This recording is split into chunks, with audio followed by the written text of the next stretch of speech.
To general chemistry. Today we're going to look at enthalpy a little bit differently. So what this lecture is going to be about is really just building a skill set. So when we get to Hess's Law, which is a difficult topic, we get to Hess's Law, we have kind of a skill set that we can dive into. Okay, so this is going to be building the Hess's Law skill set. So we talked about the enthalpy of a reaction, right? So there's an enthalpy associated with a particular reaction. So here we've got carbon reacts with oxygen to produce carbon dioxide. And the enthalpy associated with that reaction is negative 393.5 kilojoules. So that's an exothermic reaction. Heat is being released during this process. Now, if I were to make any changes or manipulations to that reaction, the enthalpy is going to reflect those changes. So you're like, Ms. Maz, why would I want to change that reaction? What changes could I possibly make? Well, right now it's going to seem kind of silly and arbitrary. But when we start talking about Hess's Law, we're going to see where this is beneficial to us. Okay? Is that we can make. Well, the first example is if we were to multiply through by some coefficient.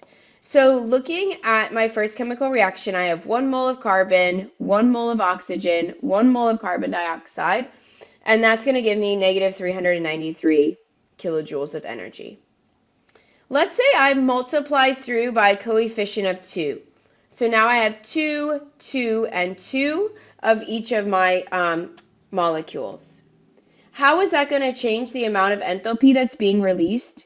Well, it's going to double it, right? So we multiply the enthalpy by 2, so the energy that's being released is doubled. If I were to take this original reaction and divide by 2, the enthalpy would be divided by 2. If I were to take that initial reaction and multiply through by 25, the enthalpy would then be multiplied by 25. So whatever change we make to the coefficients, the enthalpy change is going to reflect that. The important part here is that if we are to change the coefficient, we'd have to multiply through by the same number for every single one. So it's not that an individual molecule would change, it's that every single coefficient would be multiplied by 2. Look at is looking at a reverse reaction.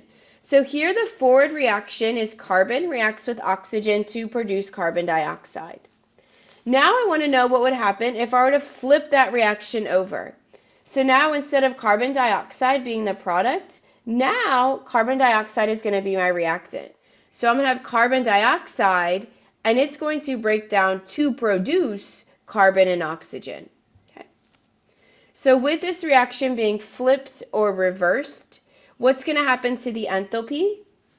Well, the sign is going to change. So if originally the enthalpy change was negative, now if I reverse that reaction, now the enthalpy change is going to be a positive number. Okay? So by reversing the reaction, that also reverses the mathematical sign on the enthalpy change. Okay? Straightforward video, but having this skill set is going to be very important when we start to dive into Hess's problems. I hope you guys found this helpful.